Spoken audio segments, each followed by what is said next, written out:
മഹാനായ സയ്യിദന അമീറുൽ മുഅ്മിനീൻ ഉമർ ഇബ്നുൽ ഖത്താബ് റളിയല്ലാഹു അൻഹു മൂന്നാമതായി ചോദിച്ചത് സാഫർത്ത മാബും അദ്ദേഹത്തോടു കൂടി നീ യാത്ര പോയിട്ടുണ്ടോ എന്നതാണ്. അപ്പൊ യാത്രയാണ് ഒരു മനുഷ്യന്റെ യഥാർത്ഥ സ്വഭാവങ്ങൾ വെളിപ്പെടുത്തുന്ന ഒരു സന്ദർഭമാണ് യാത്ര. യാത്രക്ക് ഇസ്ലാമിൽ വലിയ പ്രസക്തിയും യാത്ര ചെയ്യാത്ത ഒരു പ്രവാചകന്മാരും കടന്നുപോയിട്ടില്ല. ഹബീബായ മുഹമ്മദ് റസൂലുള്ളാഹ് തങ്ങൾ പ്രവാചകനാകുന്നതിന് മുമ്പ് തന്നെ ധാരാളമായി യാത്ര പോയിട്ടുണ്ട്. കച്ചവടത്തിന് ഖുർആൻ പറഞ്ഞതാണ് സീറോ ഫില്ലർ ഭൂമിയിൽ ഇങ്ങനെ ചുറ്റി നടക്കണം. അതിനുവേണ്ടി ഫന്ദുറു കൈഫകാന ആഖിബത്തുൽ ലദീന, നമ്മുടെ മുൻഗാമികളായ ആളുകളുടെ ആഖിബത്തിനെ കുറിച്ച് പഠിക്കാനും മനസ്സിലാക്കാനും നിങ്ങൾ ധാരാളമായി യാത്ര ചെയ്യണം. അപ്പൊ യാത്ര ഒരു മുഅ്മിനായ പറഞ്ഞു സക്കാത്തിന്റെ ഒരു അവകാശിയാണ് യാത്രക്കാരൻ എന്ന് പറഞ്ഞത്. അങ്ങനെ ഒരുപാട് യാത്രക്കാർക്ക് ഇസ്ലാമിൽ ഒരുപാട് പ്രാധാന്യം. അപ്പൊ യാത്ര നല്ലതാണ്. അപ്പൊ യാത്രയാണ് ഒരു മനുഷ്യനാക്കി മാറ്റുന്നത്. മനുഷ്യന്റെ സ്വഭാവങ്ങള് നന്നാക്കിയെടുക്കാൻ ഒരുപാട് സഹായിക്കുന്ന ഒരു വിഷയമാണ് യാത്ര എന്ന് പറയുന്നത്. ഹലാലായ യാത്രയായിരിക്കണം, നല്ല നല്ല കാര്യത്തിന് വേണ്ടിയിട്ടുള്ള യാത്രകൾ. കിതാബിൽ യാത്രന്റെ ഒരുപാട് അദബുകൾ വിവരിച്ചതാണ്.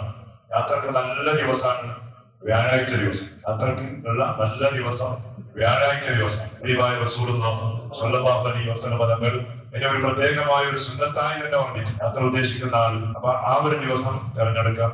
മാത്രമല്ല ആ യാത്ര പോകുന്ന സമയം ബുക്റായിരിക്കണം. സുബൈന്റെ സമയത്ത് യാത്ര പോകാനാണ് വലിയ ബറക്കത്തുള്ള യാത്ര. റസൂലുള്ളാഹി തങ്ങൾ പ്രത്യേകം ദ്വാരുന്നത് അല്ലാഹുമ്മ ബാരിക് ഫീ ബുകൂരിഹാ എന്നാണ്. ഒരു ദിവസത്തിന്റെ ആ പ്രഭാത സമയം എന്ന് പറഞ്ഞാല് അതിന് നീ വലിയ ബറക്കത്ത് ചൊരിയണേ എന്ന് റസൂലുള്ളാഹി സ്വല്ലല്ലാഹു അലൈഹി വസല്ലം തങ്ങൾ പ്രാർത്ഥിച്ച ഒരു സമയം കൂടിയാണ്. അപ്പോ എല്ലാ വ്യാഴാഴ്ച ദിവസം അതുപോലെ ബുക്ര സമയം, പ്രഭാത സമയം, ഇതൊക്കെ യാത്രക്കുള്ള നല്ല സമയവും ദിവസവുമായി റസൂലുള്ളാഹി സ്വല്ലല്ലാഹു അലൈഹി വസല്ലം തങ്ങൾ എണ്ണി പറഞ്ഞത്. മഹാനായ സയ്യിദുന അബൂ ഹുറൈറ റളിയല്ലാഹു അൻഹു റസൂലുള്ളാഹി ഞങ്ങളുടെ അടുത്ത് വന്നിട്ട് ഞങ്ങളോട് ചോദിച്ചു, യാ റസൂലല്ലാഹ്, ഞാൻ യാത്രക്ക് വേണ്ടി വരുന്നതാണ്. യാത്രക്ക് വേണ്ടി ഞാൻ ഒരുങ്ങുകയാണ് നബിയെ, എന്നോട് നിങ്ങൾ വസിയത്ത് ചെയ്യണമെന്നോ. അപ്പൊ റസൂലുള്ളാഹി ഞങ്ങൾ അബൂ ഹുറൈറ ഞങ്ങളോട് പറഞ്ഞു, യാ അബാ ഹുറൈറ ബിതഖ്വല്ലാഹ്, ആദ്യമായി നിന്നോട് പറയുന്നത് അല്ലാഹുവിനെ ഭയപ്പെടലാണ്. യാത്രയുടെ ഇടയിൽ ചിലപ്പോ എന്തെല്ലാം അബദ്ധങ്ങളും ചിലപ്പോ നമ്മുടെ മാനസികമായ സമാധിക തെറ്റിക്കുന്ന ചില സന്ദർഭങ്ങളൊക്കെ യാത്രയുടെ ഇടയിൽ ഉണ്ടാവും. നമ്മുടെ പുരയിലുണ്ടാവും പോലെ, അല്ലെ നാട്ടിലുണ്ടാവും പോലെ അല്ല. യാത്ര എന്ന് പറഞ്ഞാൽ പല നാട്ടുകാരും പല സ്വഭാവക്കാരും. നമുക്ക് വേണ്ടതുപോലെ ഭക്ഷണം കിട്ടൂല, വേണ്ടതുപോലെ വെള്ളം കിട്ടൂല, വേണ്ടതുപോലെ നമുക്ക് ടോയ്ലറ്റ് പോകാൻ കഴിയില്ല.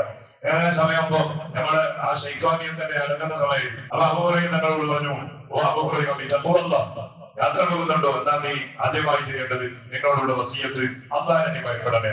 റസൂലുള്ളാഹി രണ്ടാമത് പറഞ്ഞു, യാത്രക്ക് വേണ്ടി ഒരുങ്ങുന്ന സമയത്ത് ആദ്യമായി ഇടത്തെ കാലം നിന്റെ വീട്ടിൽ നിന്ന് നീ പുറത്തേക്ക് വെക്കാം. എന്നിട്ട് ബിസ്മില്ലാഹി തവക്കൽതു അലല്ലാഹ് ലാ ഹൗല വലാ ഖുവത ഇല്ലാ ബില്ലാഹ്. അത് നമ്മുടെ വലിയ യാത്ര അല്ല, ചെറിയ യാത്ര. നമ്മുടെ വീട്ടിൽ നിന്ന് എപ്പോ ഇറങ്ങുമ്പോഴും അത് പ്രത്യേകമായ സുന്നത്തായിട്ടാണ് റസൂലുള്ളാഹി തങ്ങൾ നമ്മോട് പഠിപ്പിച്ചത്. നാം അറിയാത്ത വലിയ ഒരു കാവൽ അത് നമുക്ക് ഉണ്ടാവുന്ന. കാരണം നമ്മുടെ എല്ലാ കാര്യങ്ങളും തവക്കൽതു അലല്ലാഹ്, അള്ളാഹുവിലേക്ക് ഏൽപ്പിച്ചുകൊണ്ട് നാം ഇറങ്ങുമ്പോ നാം തിരിച്ച് വീട്ടിലേക്ക് എത്തുന്നത് വരെ അള്ളാഹുവിന്റെ പ്രത്യേകമായ മദദ്, സഹായം, ഹിഫ്ദ് നമുക്ക് ഉണ്ടാവുന്നതാണ്. അതുകൊണ്ട് പറഞ്ഞു, എടുത്ത കാര്യം വീട്ടിൽ വെക്കാം. എന്നിട്ട് ബിസ്മില്ലാഹ്, അള്ളാഹിന്റെ പേര് പറയാം. തവക്കൽതു അലല്ലാഹ് ലാ ഹൗല വലാ ഖുവത ഇല്ലാ ബില്ലാഹ് എന്ന് പറയാം. മാത്രമല്ല ഹബീബായ റസൂലുള്ളാഹി സ്വല്ലല്ലാഹു അലൈഹി വസല്ലം തങ്ങൾ മൂന്നാളുകളുടെ ദുആക്ക് പ്രത്യേകമായി ഇജാബത്തുണ്ട്. മൂന്നാളുകളുടെ ദുആക്ക് പ്രത്യേകമായി ഇജാബത്ത് ഉണ്ടാവുന്നത്. അതിൽ എണ്ണിപ്പറഞ്ഞ ഒരാളാണ് ദുആ മുസാഫിർ, യാത്രക്കാരന്റെ ദുആ. നമ്മുടെ പള്ളിയിലാണെങ്കിൽ യാത്രക്കാരൻ കണ്ടാൽ അവരെ മുസാഫാത്ത് അവരോട് ഒന്ന് ദ്വാരപ്പിക്കുന്നത് നല്ലതാണ്. കാരണം അവർ ദ്വാക്ക് ഇജാബത്തുണ്ട്. കാരണം അവർ അല്ലാഹുവിന്റെ പ്രത്യേകമായ അടിമകളാണ്.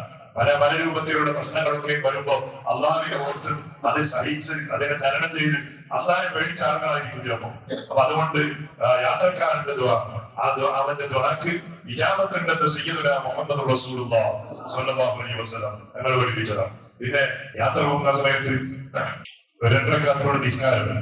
അതിന് ഹദീസ് ദഈഫായ ഹദീസ് സഹീഹ് അല്ല എന്ന് കാണാൻ കിതാബിൽ. അതായത് ഹദീസുണ്ട്, ദഈഫായ ഹദീസാണെങ്കിലും അതിന് അമൽ ചെയ്യുന്നതിൽ ബുദ്ധിമുട്ടൊന്നുമില്ല. ദഈഫായ ഹദീസാണെങ്കിലും തസ്ബീഹ് നിസ്കാരത്തിനെ കുറിച്ച് പറഞ്ഞത്. അതുപോലെ ഹദീസ് ദഈഫാണെങ്കിലും അമൽ ചെയ്യുന്നതിൽ ബുദ്ധിമുട്ടൊന്നുമില്ല.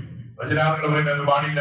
നിസ്കാരം അല്ലാഹുവിന് വേണ്ടിയിട്ടല്ലേ. അതിന് അതിന് തടസ്സപ്പെടുത്തി നമുക്ക് അതീതുണ്ട്, സ്വഹീഹല്ലാന്നുണ്ട്, ദഈഫാണെന്നുണ്ട്. ദഈഫായ അതീത് കൊണ്ടും അമൽ ചെയ്യാൻ പറ്റും എന്നും മഹാന്മാർ പറഞ്ഞിട്ടുണ്ട്. അപ്പൊ ഏതായാലും നല്ലൊരു കാര്യത്തിന് വേണ്ടി ഒരുങ്ങല്, ഒരു യാത്രക്ക് വേണ്ടി ഒരുങ്ങല്ല. ഒരു 2 റക്അത്ത് നിസ്കാരം, അള്ളാഹ് യാത്രയുടെ 2 റക്അത്ത് നിസ്കാരം അള്ളാഹ്ക്ക് വേണ്ടി നിസ്കരിക്കുന്നു.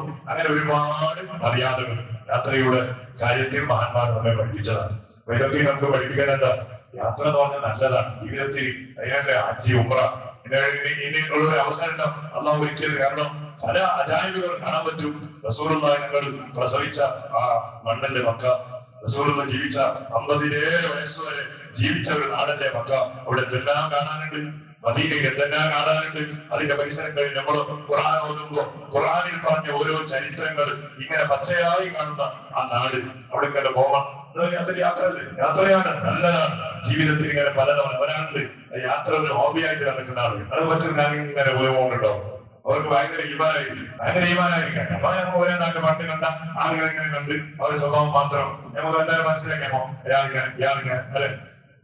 പുതുമൊന്നുമില്ല, യാത്രാ മകനല്ലത്. പുതിയ ആളുകൾ, പുതിയ സ്വഭാവക്കാർ, പ്രഷർ കൂടിയ ആളുകൾ, പ്രഷർ കുറഞ്ഞ ആളുകൾ, അല്ലെ, ഇങ്ങനെ പല ആളുകളുണ്ടാവും. അപ്പൊ അവരിങ്ങനെ കണ്ടിട്ട് അവരുമായിട്ട് അതുകൊണ്ടല്ല റസൂലുള്ളാഹി ഞങ്ങൾ അടക്കം എല്ലാ പ്രവാചകന്മാരോടും അല്ലാഹു തആല നിർദ്ദേശിച്ച ആട് മേയ്ക്കാൻ വേണ്ടി, ആട് മേയ്ക്കാത്ത നിലണ്ട, ആട് പോറ്റാത്ത, ആട് മേയ്ക്കാത്ത ഒരു പ്രവാചകനുണ്ടോ? ഇതെല്ലാവരും ആട് മേയ്ച്ചു. എന്തേ കാരണം? ആടിന്റെ സ്വഭാവം അങ്ങ് പോവും, നിങ്ങുപോവും, അപ്പുറം പോവും. അപ്പൊ നല്ലോണം ക്ഷമ വേണ്ടി വരും. ആ ക്ഷമിപ്പിച്ച് പഠിപ്പിച്ചതാണ് പ്രവാചകന്മാർക്ക് അല്ലാഹു റബ്ബ്. കാരണം ആളുകൾ പല സ്വഭാവക്കാരാണ്, പല മണ്ണിൽ നിന്നിട്ടാണ് നമ്മൾ പഠിച്ചത്.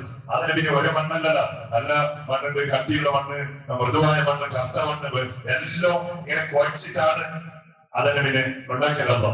അപ്പൊ സ്വഭാവം, മണ്ണിന്റെ സ്വഭാവം മനുഷ്യരുണ്ടാവും, പല സ്വഭാവം. അപ്പൊ അതിനെല്ലാം ഇങ്ങനെ പിടിച്ചിരിക്കാൻ വേണ്ടിയിട്ടാണ് ആട് വെച്ചിട്ട് ഒരു ട്രെയിനിങ് കൊടുത്തു. ആര്? അല്ലാഹു. ആരോട്? ആർക്ക്? പ്രവാചകന്മാർ. അപ്പൊ അങ്ങനെയുള്ള ഒരു പ്രത്യേകമായ ഒരു അവസ്ഥ യാത്രയിൽ നമുക്ക് ഉണ്ടാവുന്നത്. അതിന് ഒരുപാട് കാര്യങ്ങൾ യാത്രയെ കുറിച്ച് പഠിക്കാനുണ്ട്. എന്റെ ദുആ കഴിഞ്ഞ കൊല്ലം പറഞ്ഞു തോന്നി, ഏതായാലും ഇൻഷാ അല്ലാഹ് പഠിക്കാൻ അല്ലാഹു തൗഫീഖ് ചെയ്യുമാറാകട്ടെ. പഠിച്ചവനെ എല്ലാ ദിവസങ്ങളിലും നിങ്ങൾ ചെറുതും വലുതുമായ യാത്ര ചെയ്യുന്നവരാണ് പഠിച്ചവനെ. ചെറുതായാലും വലുതായാലും യാ അല്ലാഹ് ആ യാത്രയുടെ ഇടയിൽ ഞങ്ങളെ കാക്കേണ്ടത് നീയാണ് റഹ്മാൻ. ഓരോ ദിവസവും ഇവിടെ റോഡൊക്കെ നല്ല പുതിയ റോഡായിരുന്നു.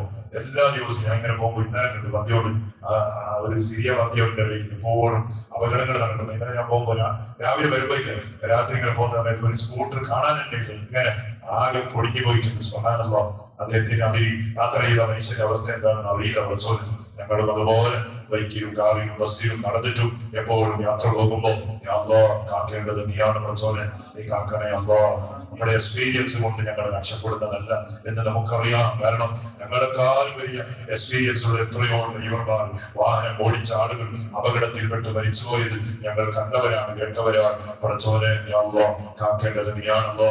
സലാമത്ത് നൽകണേ റഹ്മാനെ. പ്രവാസികൾ എത്ര ആളുകളാണ് ഓരോ ദിവസവും ഗൾഫിൽ നിന്ന് നാട്ടിലേക്ക്, നാട്ടിൽ നിന്ന് ഗൾഫിലേക്ക് അങ്ങനെ നിരന്തരമായി ഫ്ലൈറ്റിലൂടെ യാത്ര ചെയ്യുകയാണ്. അല്ലാഹ് നീ കാക്കണേ റഹ്മാനെ, നീ കാക്കണേ അല്ലാഹ്. ചെറുതോ വലുതുമായ ഒരു അപകടത്തിലും ആരെയും നീ കൊടുത്തല്ലേ റഹ്മാനെ. അല്ലാഹ് നീ സലാമത്ത് നൽകണേ അല്ലാഹ്. നമ്മുടെ ജീവിതത്തിന്റെ ഓരോ സെക്കൻഡുകൾ നിന്റെ പ്രത്യേകമായ ഹിഫ്ള് നൽകണേ അല്ലാഹ്. മദദ് നൽകണേ റഹ്മാൻ. നിന്റെ പ്രത്യേകമായ സംരക്ഷണം നൽകണേ അല്ലാഹ്. പഠിച്ചോനെ പല ആളുകൾ പല രൂപത്തിലുള്ള മുറാദുകൾ പറഞ്ഞത് വസീയത്തുകളാണ്. എല്ലാവരുടെ ഹലാലായ മുറാദുകൾ ഈ പ്രഭാത സമയത്തിന്റെയും ഈ മജ്‌ലിസിന്റെയും ബറക്കത്ത് കൊണ്ട് നീ പൂർത്തിയാക്കി കൊടുക്കണേ റഹ്മാനെ. രോഗികളുടെ ശിഫ നൽകണേ അല്ലാഹ്. കടക്കാരുടെ കടങ്ങൾ വീട്ടാനുള്ള വഴികൾ നീ തുറക്കണേ അല്ലാഹ്. എത്രയോ ഗർഭിണികൾ നമ്മുടെ നാട്ടിലും നമ്മുടെ കുടുംബങ്ങളിലും ദുആ വസിയത്ത് ചെയ്തവരുണ്ട്. നിന്റെ സമയമാകുമ്പോൾ നീ സലാമത്ത് നൽകണേ അല്ലാഹ്. റബ്ബേ, മക്കളില്ലാതെ ബേജാറായ ആളുകൾ ഖൈറായ മക്കളെ നൽകണം.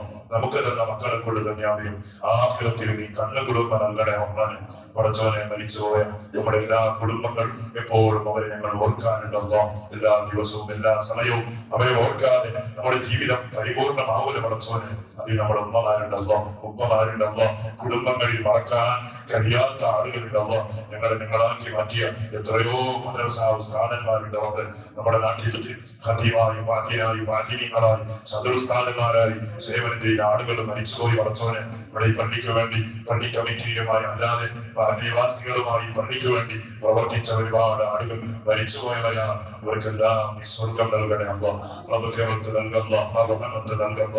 പടച്ചവനെ നമ്മുടെ ദുആ ഖബൂലാക്കണേ റബ്ബേ. ബിഹഖി സയ്യിദിനാ മുഹമ്മദ് സല്ലല്ലാഹു അലൈഹി വസല്ലം. ഹസ്ബുനല്ലാഹു വനിഅമൽ വകീൽ നിഅമൽ മൗലാ വനിഅമൻ നസീർ.